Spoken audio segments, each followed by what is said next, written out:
Hey guys, welcome back to another episode of Asgardian News Network. Today we're going to be taking our first look at Thor Love and Thunder. First, we do know that TAIKA Waititi will be returning to direct. He's the same director from the smash hit Thor Ragnarok. TAIKA is set to do something no director's ever been able to do yet in the Marvel Universe, and that's a solo fourth franchise film. And to top it off, he's going to make it a love story. But more about the finer details later on. Let's jump right in. So we know that Mighty Thor is going to be a huge character in this movie. Mighty Thor, aka Jane Foster, will be returning to the big screen, played by Natalie Portman. This movie is going to be based on the graphic novel Mighty Thor, where Jane Foster gets cancer and Thor tries to save her life by giving her some superpowers, aka Mighty Thor. But she only has the superpowers and the healing powers when she's Mighty Thor. In fact, when she is Mighty Thor, her chemotherapy treatment, the poisons get flushed out of her body, so when she returns back to normal, she has to redo chemotherapy every time, and it's a vicious cycle. Thor offers to help her, but she refuses any Asgardian magic. Now, the big issue is that the director Taika had so much luck in comedy with Thor Ragnarok that this cancer may be way too dark of an interpretation of the story. But don't be surprised if cancer plays a role. Other thing is, in the comics, everybody's worried that Mighty Thor is going to replace Thor. Now, that never happened in the comics. It happened in one What If comic book episode, but that was it. So don't be looking for Thor to be replaced by Jane Foster, but really to be aided by her. Sorry, Fat Thor fans, there is no more Fat Thor. Thor got on the keto diet, he built up some muscle, he did some training, he hit the gym in the off season, and we are seeing a larger than ever Chris Hemsworth. Unfortunately, that's really the only thing that's different so far. He's got his long hair back, which he had in Avengers Endgame, but his beard is noticeably larger too. Posted this picture here with the director at the end of filming, so we know we're going to see a very fit Thor in this movie. So Hela destroyed Asgard, Thanos killed half the people. How do you top that with a villain? Well, you cast Batman straight from Gotham to be the God-Killer GORR. Christian Bale is going to be the ultimate villain in the movie, whose goal is to only hunt and kill all gods with no hidden agenda, simply because they have forsaken him. GORR grew up poor. He doesn't have any powers. His parents died. Then he got married. He had kids. His wife dies. Then all of his kids die.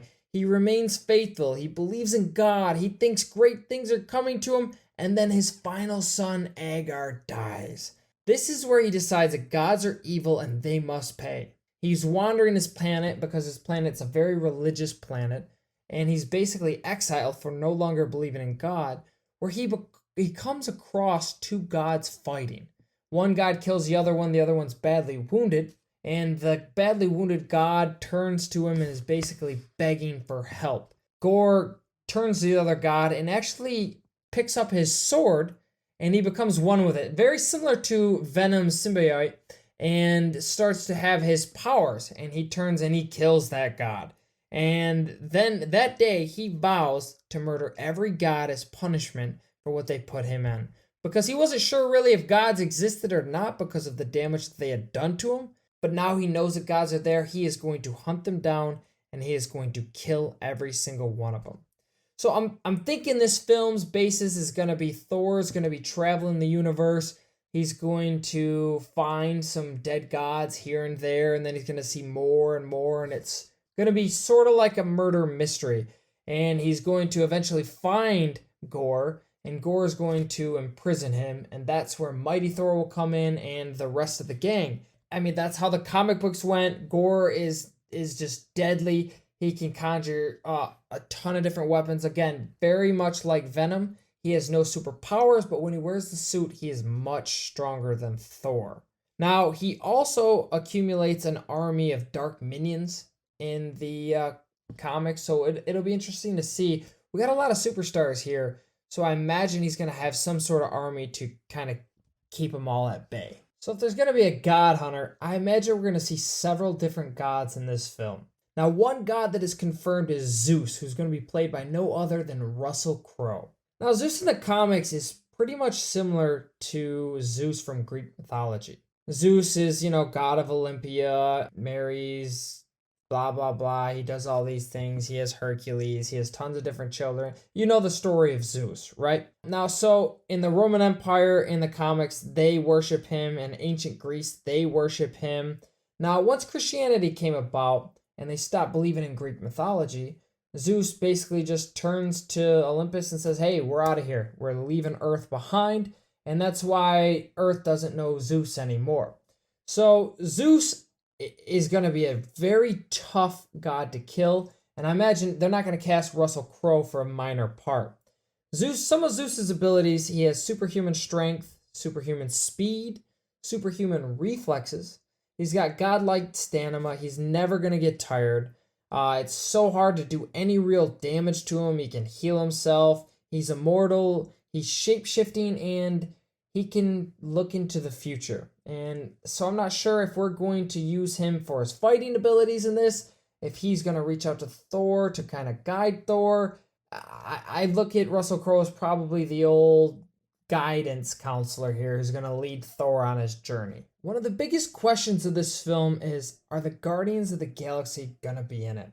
Remember that title, Asgardians of the Galaxy, which got us all excited for that crossover event? Well, it has been confirmed that at least 3 of the members of the Guardians of the Galaxy will be in this film. So I'm hoping there's going to be more, but we're going to have at least a little bit of crossover.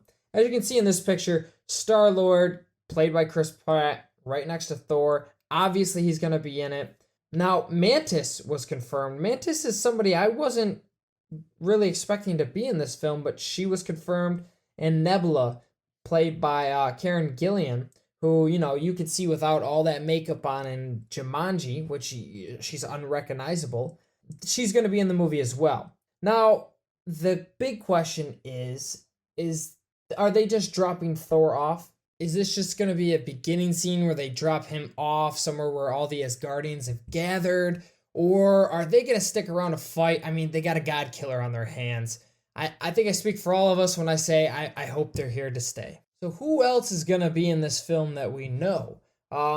Tessa Thompson, who played Valkyrie in Thor Ragnarok and again in Avengers Endgame, is definitely going to be in Love and Thunder. She's also accompanied by Syl, the Asgardian warrior. Remember her, Jamie Alexander? It seemed like everybody was pushing Thor to be with her.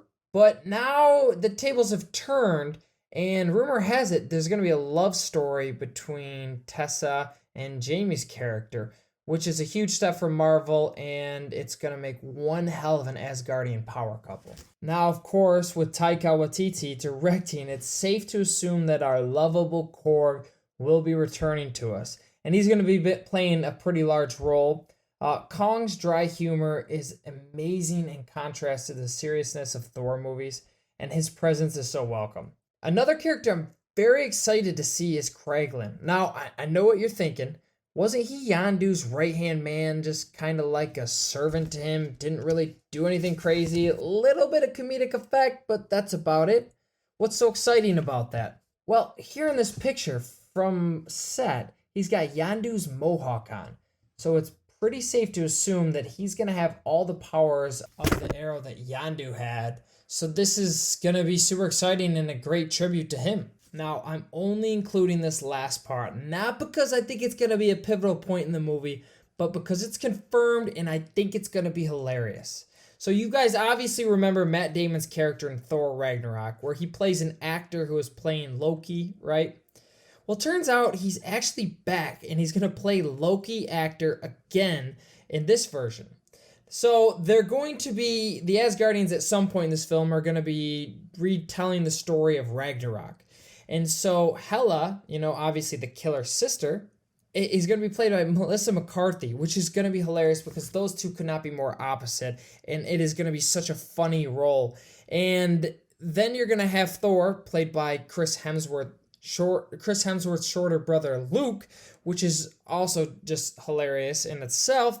Then you have Odin, played by Jurassic Park's own Sam Neill. This has the making of an A-list movie on its own within a film. It's going to be so hilarious. I don't know if it's going to be a 2-second thing, if it's going to have a big little event in it. But whatever it is, it's going to be so funny, and I'm real excited to see it. Guys, thank you so much for listening to this. As we get more news on Thor Love and Thunder, we will bring it to you. I do believe this is going to be Marvel's best film yet. Please like and subscribe below. Again, thank you guys so much.